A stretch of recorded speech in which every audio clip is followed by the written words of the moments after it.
Buenas tardes. Nosotros somos el equipo, nuestro equipo está constituido por Madaí, Zaira, Ramón y Marisol, su servidora. Les vamos a explicar algunos puntos de la tarea 2 y cómo cada uno resolvió cada parte que le tocaba. A continuación, comenzaremos con esta pequeña explicación. Bueno, yo explicaré el tema de suma de vectores, que es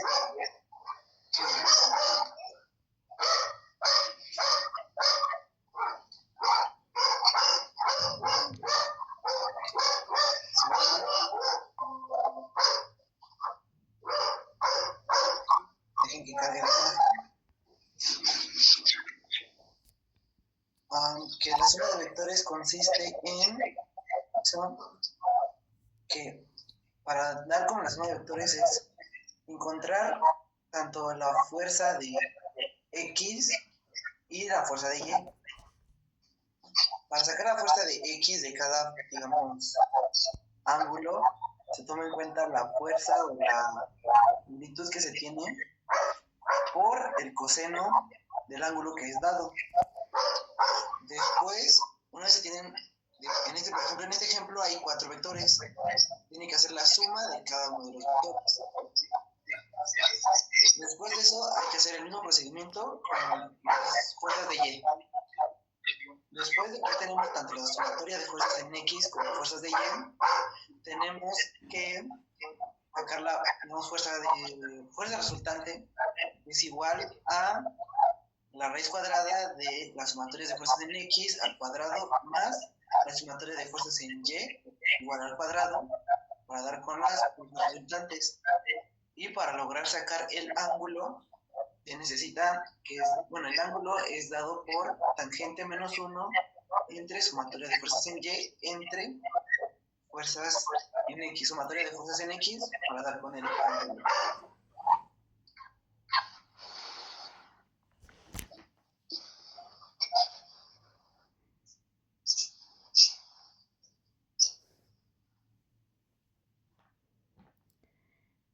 Bueno, yo voy a explicar un poco sobre el cartel que me tocó hacer del diagrama de cuerpo libre. Primero hay que empezar por saber qué es un diagrama de cuerpo libre. Un diagrama de cuerpo libre es la representación de todas las fuerzas que actúan sobre un cuerpo. Les voy a compartir mi pantalla para que puedan observar.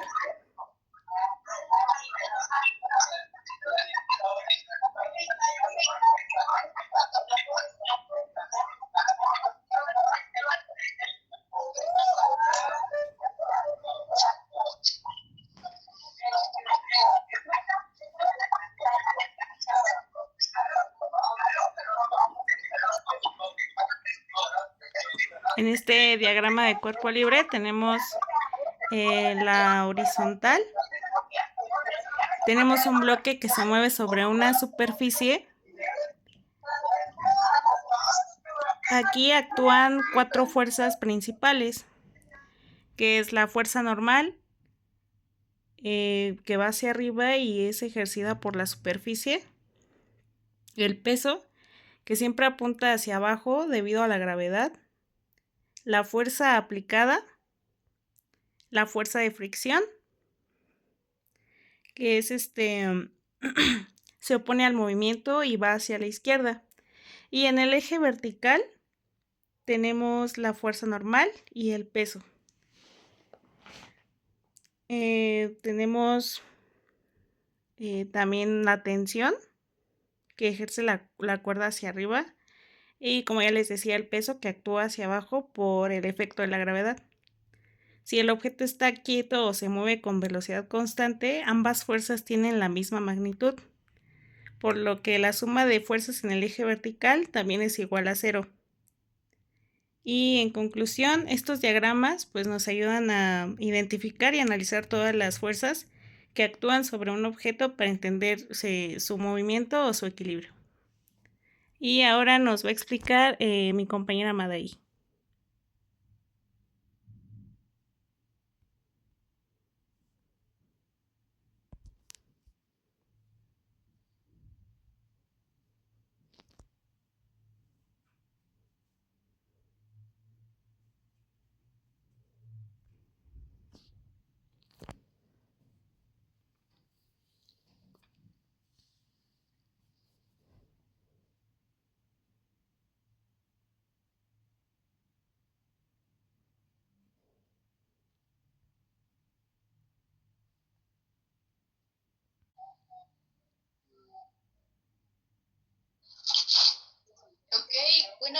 explicar sobre el momento de torsión, que el momento de torsión es la capacidad que tiene una fuerza para hacer girar un objeto alrededor de un eje. A continuación les voy a presentar pantalla y les voy a explicar el procedimiento que hice para poder resolver mi problema.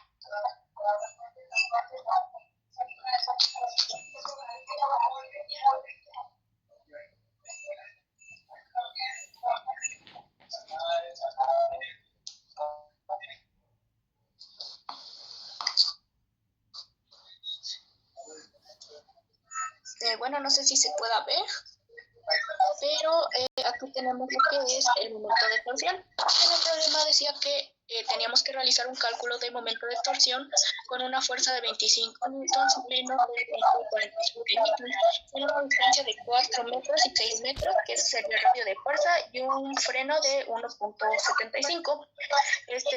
Primero tendríamos que sacar obviamente los datos, que las fuerzas vienen siendo las de 25 newton menos 0.47 newton, la distancia de 4 y 6 metros, el freno que es de 1.75, el torque 1 que es de 25 newtons a una distancia de 4 metros, el torque 2 que es de menos 0.47 newtons a una distancia de 6 metros y el freno, ¿no? La fórmula general es fuerza por la resistencia, que es por la distancia, que es el torque 1, que pues ahí hice una multiplicación multiplicando la fuerza por la distancia, que es 25 por 4. También esto da igual a 100 newtons sobre newtons por metros. Esto es porque pues en los ejercicios así lo pide, y obviamente estamos haciendo, no se necesita hacer una conversión a menos que tengamos otras cantidades. En el torque 2 es menos 0.47 newtons por 6 metros, que es igual a menos 2.82 newtons por metros, que esos serían los torques de fuerzas. Bueno, tenemos que calcular el torque generado por el freno. Para esto tendremos que hacer el torque del freno, que es 1.75 newtons por 6, y esto es igual a 10.5 newtons por metros. Como está girando en zona antihoraria, se pone negativamente y sería menos 10.5 newtons por metros. En la segunda sería igual a 1.75, pero esta vez es por 4, y esto da igual a 7 newtons por metro, y como ya lo había dicho, él es antihorariamente, y da menos 7 por newtons por metros.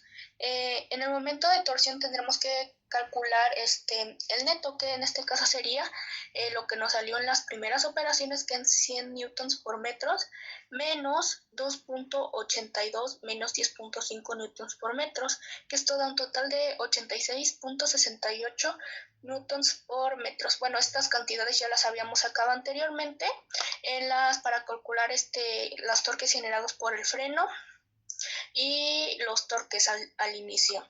Bueno, también aquí tenemos una pequeña interpretación de las gráficas, que había subido un video en la plataforma de YouTube, que aquí lo tenemos.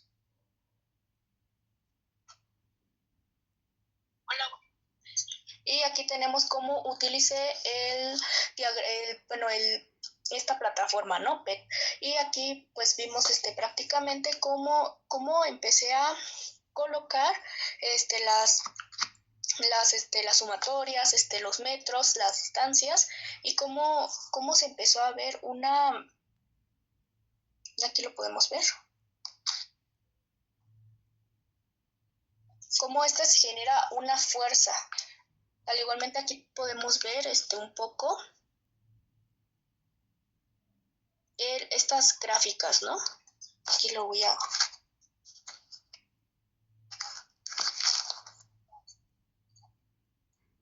Y aquí vemos, ¿no? Aquí vemos la torsión aplicada, el radio de fuerza, y cómo va girando en torno a la fuerza aplicada por esta torsión. Y aquí tenemos el freno que se puede colocar. Aquí tenemos prácticamente la importancia de este problema y de esta plataforma es que podemos hacer los cálculos, pero también esta nos ayuda a localizar los cálculos correctamente. O sea, es casi son los mismos cálculos, pero en esta nos es más fácil calcularlos. Y bueno, eso sería todo.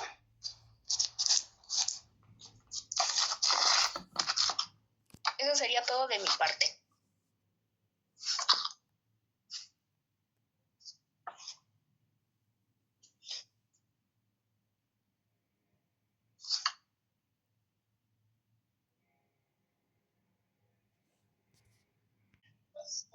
Bueno, a mí me tocó explicarles sobre la ley del equilibrio. Para esto yo utilicé una plataforma en la cual nos ayuda a entender un poquito más este tema. Para eso voy a compartir pantalla a continuación.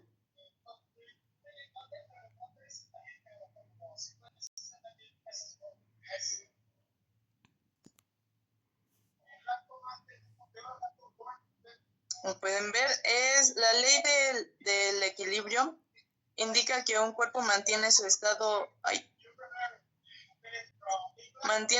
de reposo o movimiento rectilíneo uniforme cuando la suma de todas las fuerzas y momentos que actúan sobre él es nula, lo que evita cambios en su traslación o rotación y puede presentarse en forma estable, inestable, indiferente según su respuesta a cualquier desplazamiento.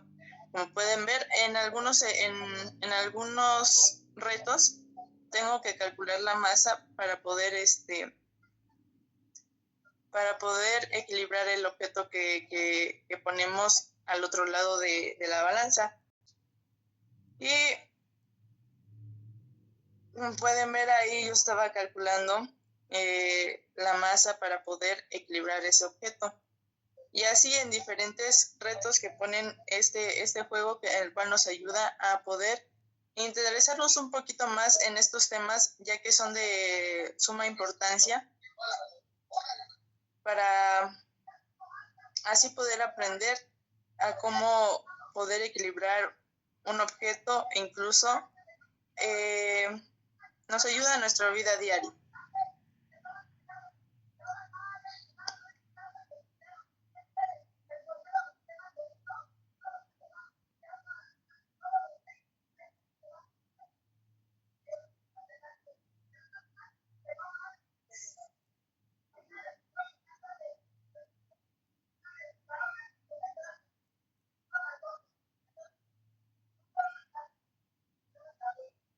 Fue nuestro video de la explicación de la tarea 2.